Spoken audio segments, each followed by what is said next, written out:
You'd think less than 2 years after the very public failure of the COVID vaccines that more people in this country would be skeptical of brand new pharma products.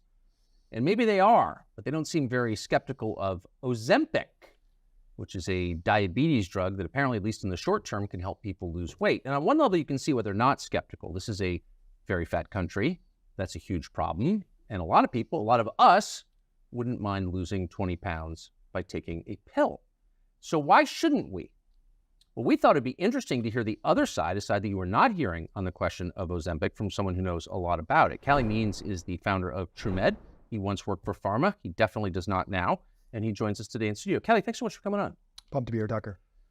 So you want to lose 20, and I'm speaking from experience, you want to lose 20 pounds, you don't really want to stop eating pizza. This seems like a super quick way to get healthier. Why wouldn't you take Ozempic? Why shouldn't I take Ozempic?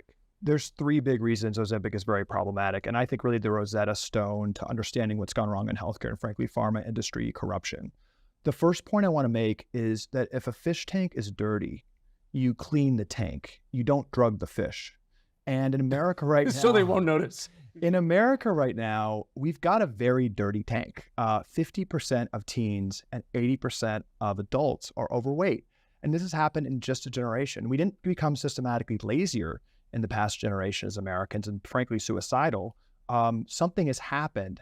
And the core mistake of Ozempic is that obesity is not an Ozempic deficiency. Obesity is not the root cause of the problem. Obesity is one branch of the tree of underlying metabolic dysfunction that's ravaging our country. As we talked about, with over 50% of Americans having prediabetes now, 33% of young adults. Wait, most Americans have prediabetes? Oh, it's by some measures is up to 60% of the whole country? Of adults and 33% of young adults and teens. And you have a diabetes doctor, just a generation ago, wouldn't see one child in their entire careers with diabetes. Now, diabetes, which again is cellular dysfunction, is cellular disruption, totally caused by environmental factors and what we're eating. That's close to becoming, upwards of 50% of kids. It's 33% and growing radically. Teens, 25% have fatty liver disease, which is something you only used to see in elderly alcoholics. So there's a metabolic health crisis that's caused by decisions, right? The USDA, which is completely corrupt, the guidelines that set nutrition standards, 95% of the guideline committees paid for by food companies, they say that a 2-year-old, that 10% of their diet could be added sugar.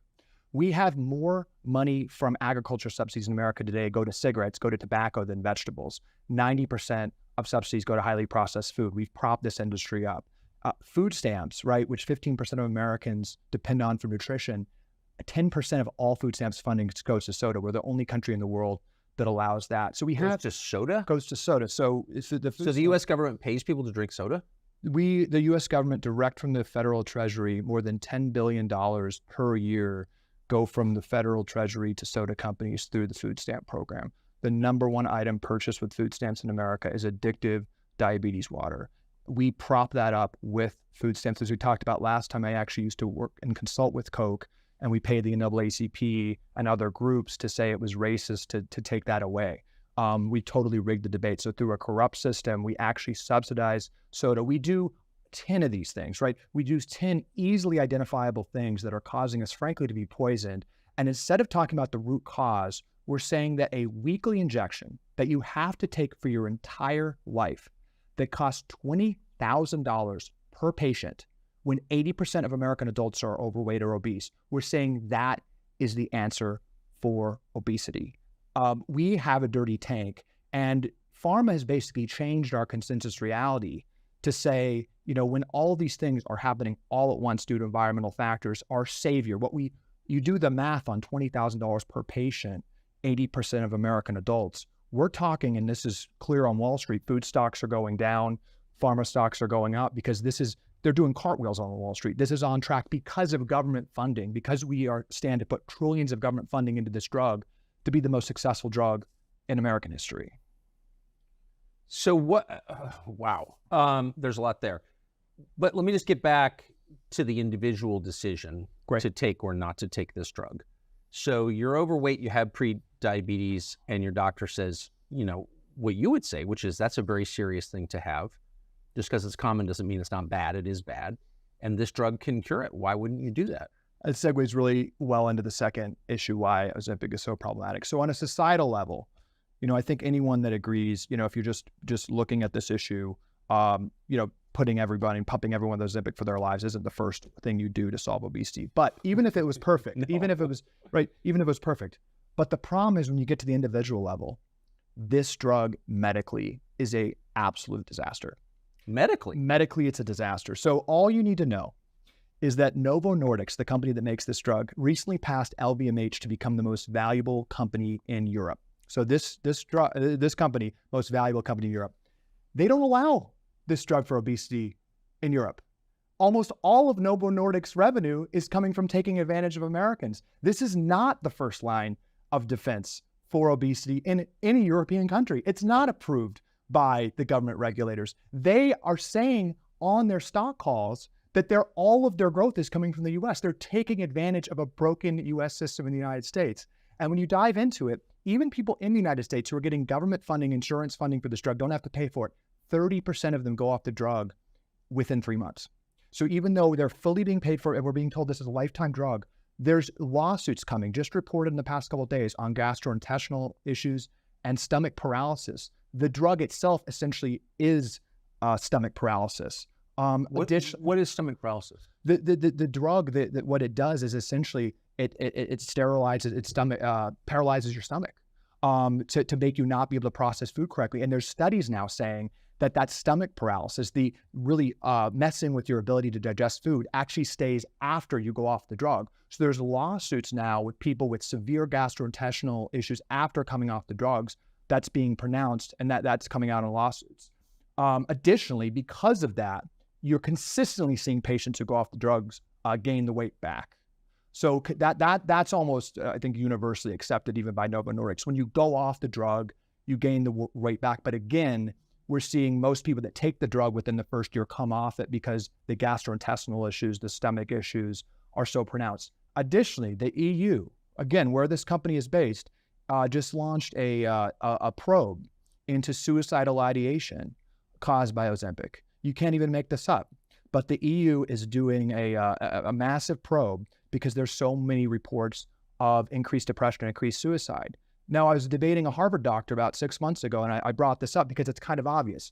Your serotonin, what produces your contentment and happiness, 95% is made in the gut. And again, Ozempic essentially is gut dysfunction. So when you mess with the serotonin and mess with the gut, a lot of unexpected things happening. And very understandably, and really what's to be expected, is we're actually seeing reports of a mass increase in mental health disorders and even suicidal ideation from Ozempic. Kind of you just back up and ask, this miracle drug is too good to be true. It's really coming through. Wait, so you're saying there could be a downside? It's not perfect? 30% of people. But I want to say this, and I'm a libertarian. I think people should be able to take Ozempic. I think most drugs should be legal, frankly. The problem is where the rubber really hits the road is there is an all-out assault to convince us that this is the appropriate drug. Again, this is the target market. This is why the stocks are popping and why Wall Street's going crazy. It's the biggest TAM, the biggest target market for any drug in American history. It's 80% of American adults. But it's being fast-tracked. You wouldn't believe this, but the American Academy of Pediatrics recently said that they recommend this as a first line of defense for teens. And the study basing that decision for the American Academy of Pediatrics to say that every obese or overweight teen, which is 50%, should take this drug, was a 68-week study. We had a 68-week study for a lifetime recommendation to 50% of teens in America to receive these injections. So I guess nothing would surprise me coming from the American Academy of Pediatrics, which seems really like a vector for badness, given their performance during COVID. However, you just still have to wonder, how did that happen? That seems reckless. Like, how could a body like that, which has some residual moral authorities because of its name, how could they do that? You are transitioning perfectly into the third point, which is that the reason Ozempic, I think, is such a important story in America today is because it's really, again, it's the Rosetta Stone of understanding corruption. Our institutions, particularly the healthcare industry, has completely let us down. And you just step back and think about it. Pharma is the largest spender on TV news ads. It's the largest spender. Novo Nordisk specifically is the largest spender on foundational obesity research. It's the largest spender on medical groups like the AAP. It's one of the largest funders of actual civil rights groups. So you actually can't even believe this, but Novo Nordisk is paying the NAACP to say that not supporting Ozempic is a civil rights issue. So you're racist if you're against giving kids a diabetes drug? It's on the NAACP website, and the NAACP is a registered lobbyist for Ozempic, saying that you are a racist because there's disproportionate issues with obesity in certain communities, that you're a racist for not supporting government funding for Ozempic. Of course. And the NAACP takes money from the drug maker? They're a registered lobbyist for the drug maker. How can the NAACP be a registered lobbyist for anybody? They have a lobbying organization. They have to declare who their lobbying clients are. And as reported in NPR very recently, they are registered as a lobbyist for Novo Nordisk. And on their website, they're saying it is an example of systemic racism to not support federal funding for Ozempic. So this is what I saw working for Pharma. You just have to ask who people trust. People trust the medical groups. They trust civil rights groups. They trust the media.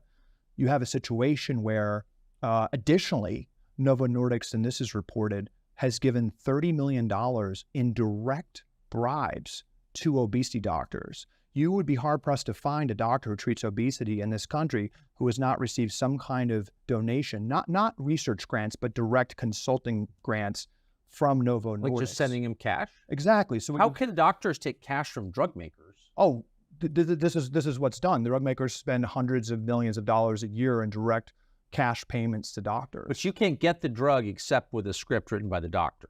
Yeah, a prescription. Who take direct consulting fees from. How can that be legal? This is what you watch things about the opioid crisis and how the opioid completes the same playbook. I actually, when I was working for Pharma, the opioid crisis was in full effect, and there was a panel in 2012, and the panel was full of outside experts recommending guidance on opioids. The head of that panel was a man named Dr. Philip Pizzo, who was the dean of Stanford Med School at the time. He was a pain specialist. At the moment he was appointed to that panel, Stanford received a grant from Pfizer, who's one of the largest opioid makers, of $3 million for pain research.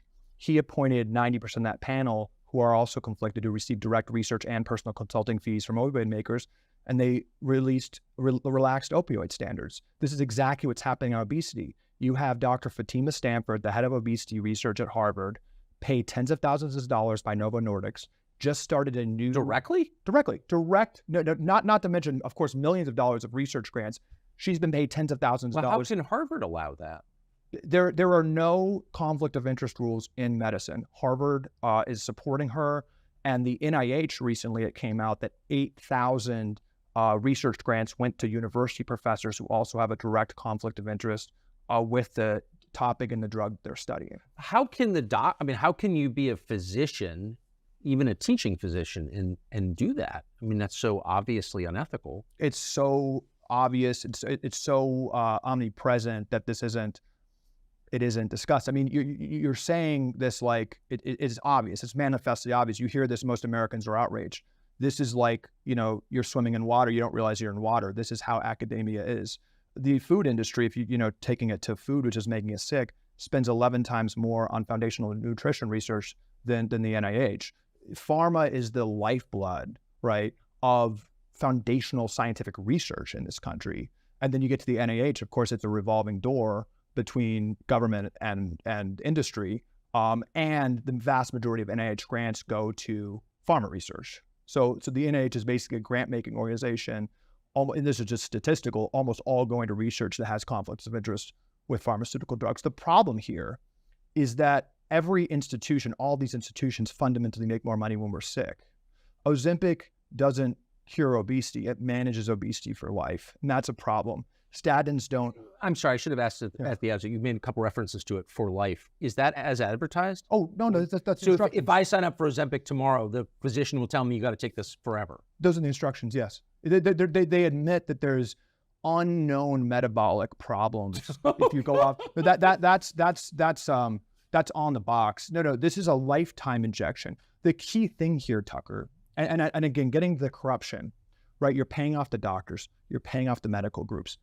50% of TV news funding. I mean, think I've seen it. Yeah, and there's RFK's talked about this back in the day with Roger Ailes. When 50% of your bills, speaking the choir here, but 50% of your bills are paid by a certain interest, why didn't the news media have any curiosity during COVID why people were dying of COVID? Metabolically healthy people weren't dying of COVID.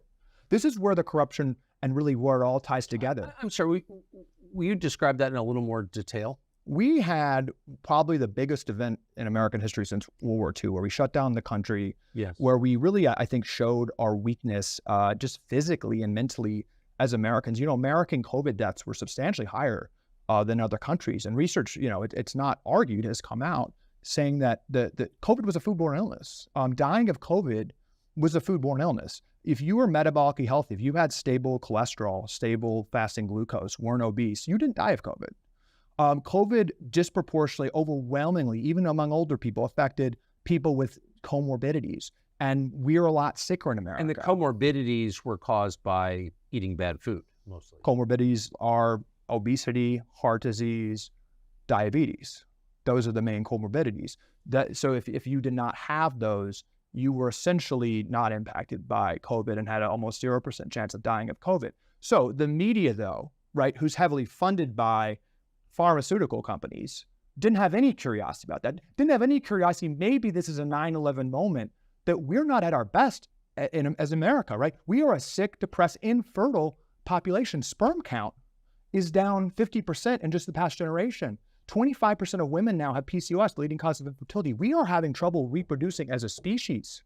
And these are all connected. And there was a moment to talk about this, but instead the media, the government institutions who are paid by pharma, pushed a pharmaceutical solution with trillions of dollars of airtime as the solution to our crisis.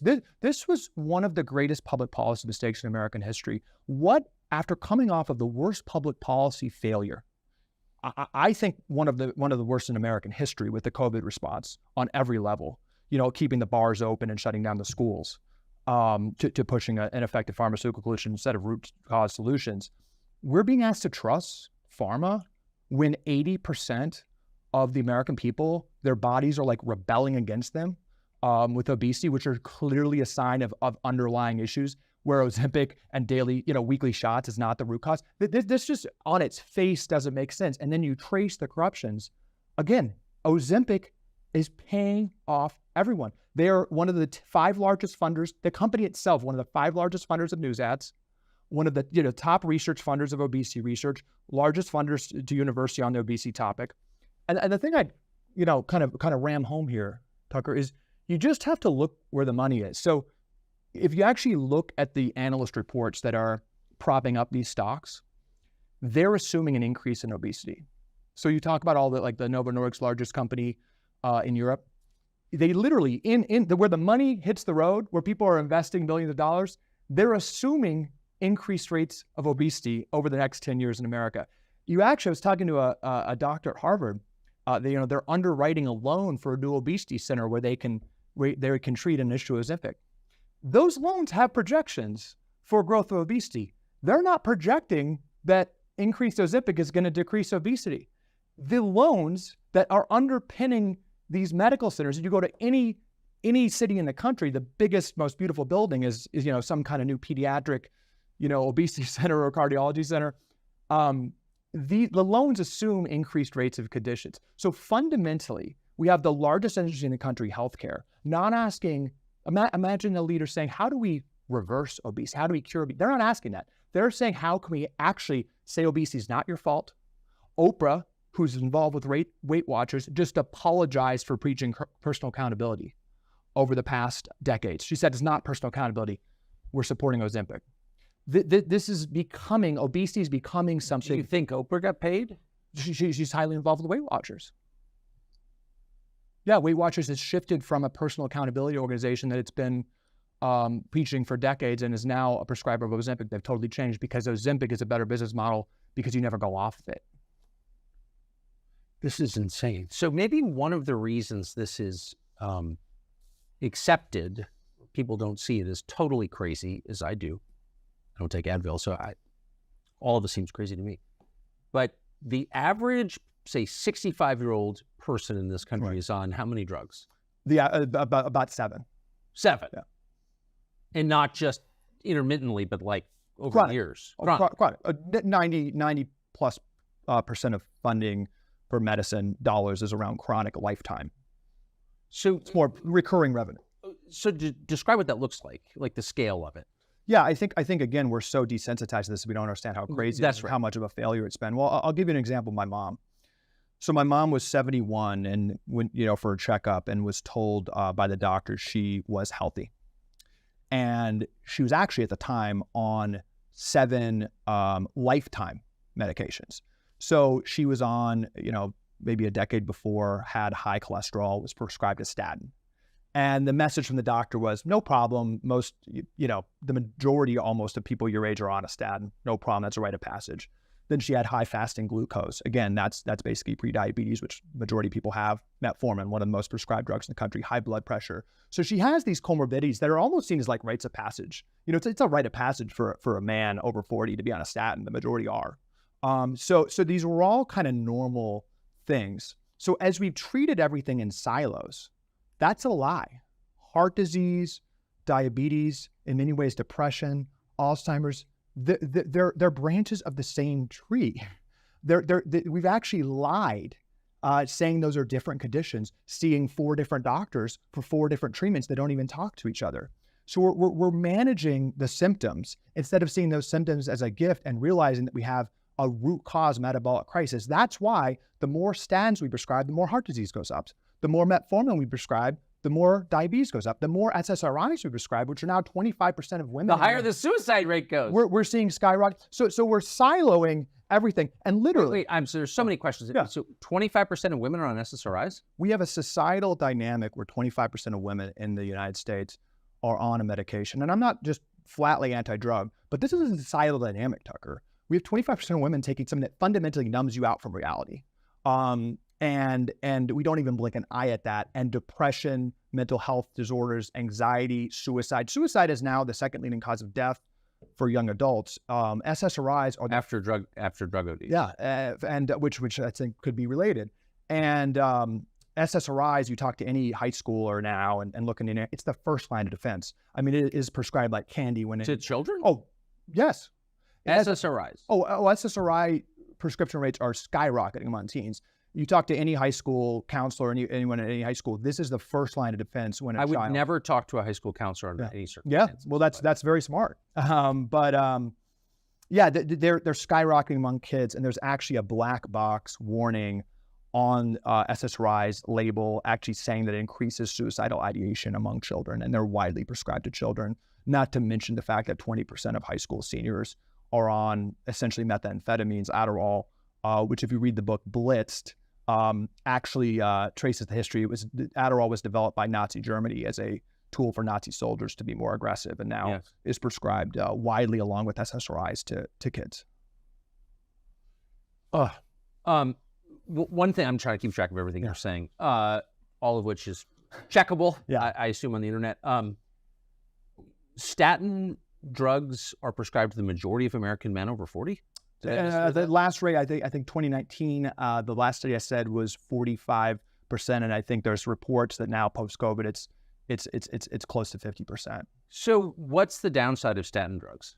Oh, there's wild research coming out. I mean, the highest level, just even if the drugs don't have no side effects, heart disease isn't a statin deficiency. What statins, to me, at the most important level, represent that we have a moral hazard, right? Fundamentally, when you're prescribed that statin, you're told by the doctor that you're doing something. When you're prescribed the Ozempic, the doctor, Fatima Stanford on 60 Minutes, who's paid off doctor from Ozempic, said, throw willpower out the window. This is a brain disease.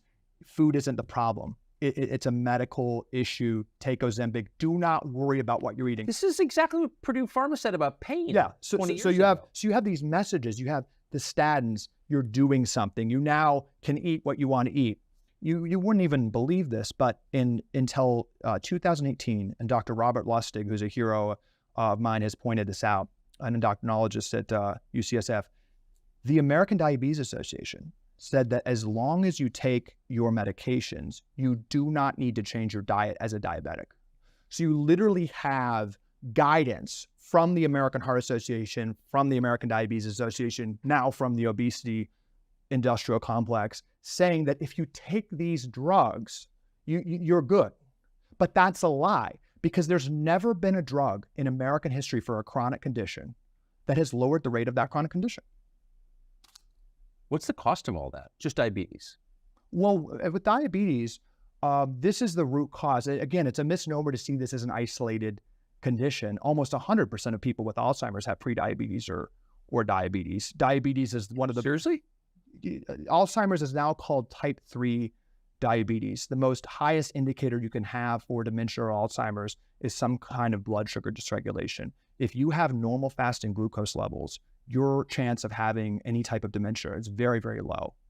Dementia is highly tied. Again, I don't even like using the word diabetes. Our cells, diabetes is cellular dysregulation caused by our environment or food. Again, the majority of people in this country have some form of that happening inside their bodies because of our environment, and this is unprecedented. So diabetes is really the root cause. But if you just take diabetes, this is one of the biggest line items in the U.S. budget. We're spending, if you add up all the line items we're spending on healthcare just to manage diabetes, it's more than the defense budget. The U.S. government spends more managing diabetes than it does on defense? What is going, if you want to stack rank what would bring down the American Republic, it's not, marginal rates of military spending. It's not, what the marginal tax rate is. Our biggest line item in our budget, the biggest part of our economy is healthcare, and it's also the fastest growing industry. Healthcare is the largest and the fastest growing industry in the United States. The bulk of that spending is coming from government, and as it grows, it produces worse results. It is not slowing down. It's going to be 40% of the budget in about 15 years, and it's only growing. There's nothing stopping this trend. And as that's happening, we're becoming an infertile, depressed, sicker population at an almost exponential rate. We're going to cease to exist as a country because we let that happen. And you look at the budget and you look what's really going to destroy the budget in our country. Defense is a small part of it. It is healthcare costs. It is metabolic dysfunction. And is diabetes the biggest? Diabetes and prediabetes is the root of almost everything. You have very few people with heart disease, with many forms of cancer, with dementia, with all these. This is the lie that's being told. When my sister graduated Stanford Medical School, she had to choose between 42 specialties. She was a head and neck surgeon, then into fellowship was going to be even a smaller part of the body, 1 millimeter of the. That's what doctors devote their lives to, like literally a millimeter. That's a lie. That's a lie. When she was cutting out sinus inflammation, right? She looked at a patient's report. They had 60 pages. They had prediabetes, they had depression, they had heart issues. She didn't speak to those doctors. And she was never trained how the inflammation that she's cutting someone's face open and taking out, not once at Stanford Med School was she trained or even brought up why that person has inflammation in the first place. That surgery, Medicaid will pay $20,000 for that, along with all the other comorbidities the patient has. We're training doctors, right? Medical schools, pharma companies, hospitals, doctors, nurses, insurance companies. They make money when people are sicker for longer periods of time. The way to do that is to silo conditions. That's why Ozempic is so important, because obesity is not a siloed condition. Obesity is a visible example that we are losing our way as Americans, and treating that in a silo is just medically not going to work, and it's happening because of corruption. So, but it is, and I should just say I agree with everything. Yeah. But even if I disagreed, it doesn't matter. I would say Ozempic is a response to an actual problem. You conceded that. So if Ozempic isn't the answer, what is? If you were an alien that came down to Earth and saw what's happening in America, and I want to make this clear, it's happening specifically in America. I mean, our obesity rate, diabetes rate, heart disease rate, it's multiples more than some European countries and Japan, countries like that. There's something unique happening with the environment in America. And if you came down, an alien that was smart, that kind of, had a veil of ignorance and looked around, and you saw 80% of Americans consuming such toxic things in their environment, that their bodies are literally cellular. Is the visible result of cellular dysregulation. Obesity is literally the cells crying out for help and showing that they're dysregulated, which represents stuff happening invisibly in the body, such as all the chronic conditions we've talked about. If you look at that happening, highly related to mental health disorders, highly related to infertility, all connected, you would never say, let's keep everyone sick and give them marginal drugs. You would just never do that. We have been completely gaslighted by pharma. Elon, who I think is the most important American in the country, but has recently said these drugs are good. I think it's a little bit unlike him, because we're not analyzing the problem and assessing what the root cause solution is. I think we've changed our reality. We've changed our perception of kind of what reality is based on pharma, thinking that these marginal tools. And we've lost our way, right? The drug for every condition in a siloed state hasn't worked. We're all getting sicker. We've totally lost our way. Peter Tia pointed out that if you control for infectious diseases, and acute things that would kill you right away, life expectancy really hasn't grown in the past 100 years. With the almost 100% of life expectancy increase, which we all herald, is acute issues, things that would have killed you right away, right. Childhood mortality. If you actually, chronic polio, appendicitis, stuff all like that stuff. Yeah. And so we actually have really lost our way.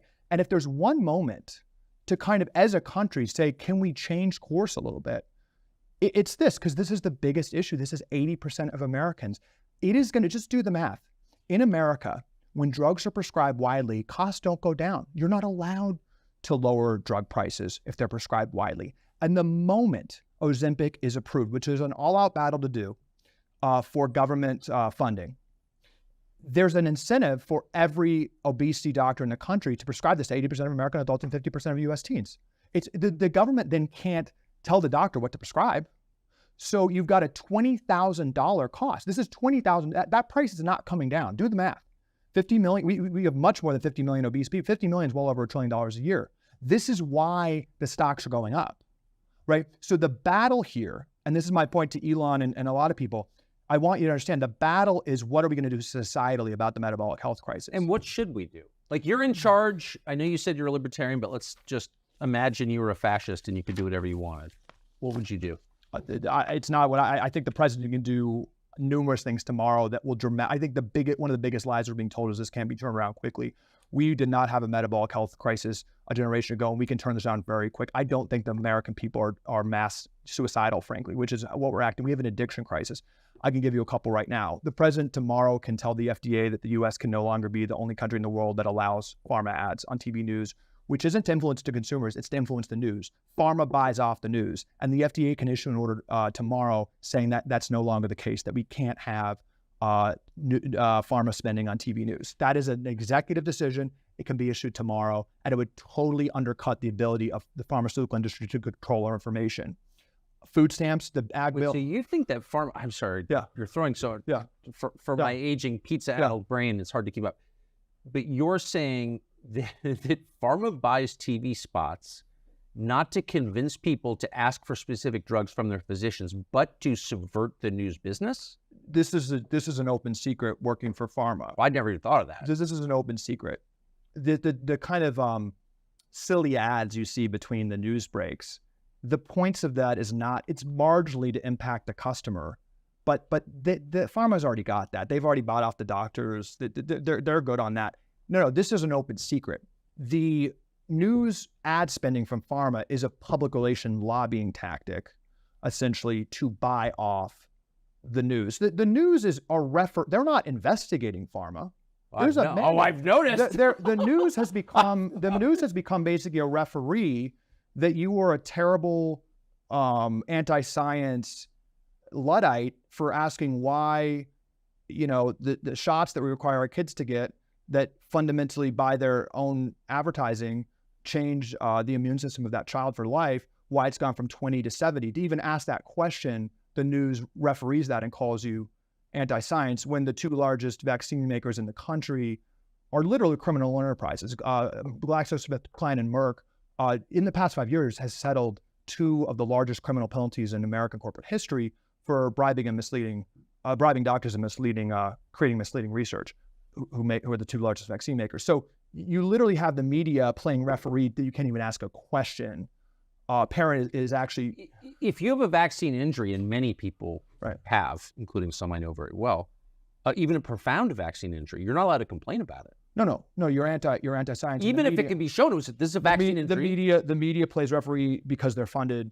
But so in all levels, right? Wow. On all levels. And I'm not very dark, Callie means. Well, I think it's hopefully empowering. I think this is why we have an opportunity here, Tucker. Like Ozempic, this is not some like new, like, it's kind of this funny thing, like, it's kind of vain, I can lose weight. This is the reason the stocks are going up is because this is going to be a lot of government money. This is going to be the highest funded drug from the US taxpayer in history. And we've got a society, when are we going to say, let's go another direction? Why are we trusting pharma now when they've been completely acting to garner no trust?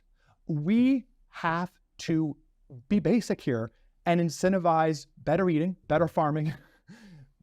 Think about public policy with the $4 trillion we spend on healthcare. How can Americans be more active?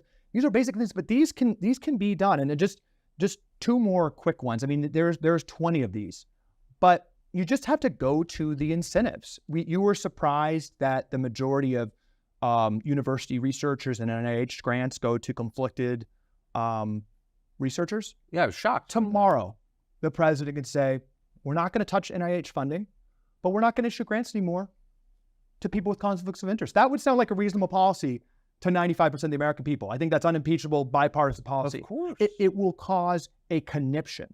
The media the next day, with their talking points, would say it's the most anti-science. NIH funding. Exactly. So you could do that. You could change ag subsidies, which are just tens of billions of dollars to process food. You could put restrictions on university conflicts of interest, which are essentially R&D labs for pharma. And I think a key one, Tucker, and you go back to the American Academy of Pediatrics, this isn't just some like industry group. The American Academy of Pediatrics, the American Diabetes Association, and these medical groups have statutory authority to create the standard of care for how we practice medicine in the United States. They are funded majority by pharma. So the groups that are literally have statutory power to create the standard of care for diabetes, you just step back. Why aren't doctors in giving their patients prescriptions for food interventions if they have prediabetes?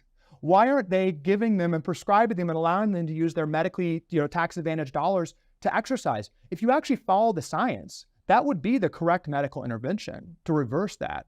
But we're so gaslighted by this. It's just not even batting an eye that it's just pill, pill, pill. Americans follow incentives. It's what we're trying to do. TrueMed is a doctor actually can write a note for exercise and food. And that actually can open up medical tax advantage dollars and other insurance dollars. Doctors could do that, but the second you get someone off the chronic disease treadmill, that's not a profitable patient. There's nothing more profitable for the pharmaceutical industry than, frankly, a sick kid. You imagine a kid with prediabetes, inevitably they're obese, inevitably they have hypertension, inevitably they have heart issues. They're going to be, like my mom, much earlier on just a ton of drugs, being told on each of those drugs that you're not curing anything. These are conditions you need to manage for life. So we're getting people, there's a war to get kids on that bandwagon. We need to have the moral clarity, frankly, and communicate this like RFK is communicating it. There's something really resonating, and at the core of his message is that we've really lost our way. This is a big issue. This is corruption. It's corruption at the end of the day, which is destroying and profiting off, destroying our kids, profiting on us being sicker and addicted and depressed, quite frankly. This is a big issue we need to unwind. And frankly, President Trump has made some strong statements about this. I'd say watching the GOP debate, it's like watching a bizarre world. I mean, Rome is burning in a lot of ways. We have a corruption problem, and it sounds like they're at some cocktail party in 1988, GOP cocktail party. It's not about the marginal tax rate. It's not about the Medicare Part D, page 300. Our biggest industry, the healthcare industry, is profiting from us being sick. It's just that simple, and we need to unwind that, or we're going to destroy our human capital and destroy our budget. If people have come to the end of this conversation and want to learn more, I never do this, but I think it's worth it with you for sure. How can they learn more about your views on this? How can they learn more about these issues? What would you recommend? Well, as we talked about, this is my life's passion with my sister, who was a doctor who left the system. And I'll announce it right now. I've helped her write a book that's just put on Amazon today called Good Energy, Unwinding and Unpacking These Issues Using Her Experience in Medicine. We put our heart and soul into that book to really unwind these issues, which we think are the most important issues in the country. And then my company is TrueMed.com, and we help write food prescriptions. I mean, it's our company, but I want to say that I think it's the most important issue in the world.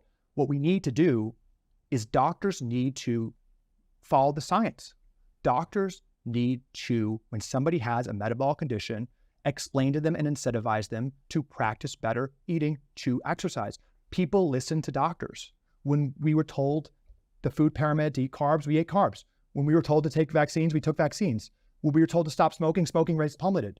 We need every doctor and every medical leader, and frankly, I hope leaders like Elon who care about human capital and our potential, to say we need to unwind this and we need to get back to root causes in America and talk about food, talk about exercise, talk about sleep. You can transform your life. These policies would transform things. You can change your biomarkers in 3 months if you go on a functional medicine type program and really have curiosity about what you're eating, your behavior.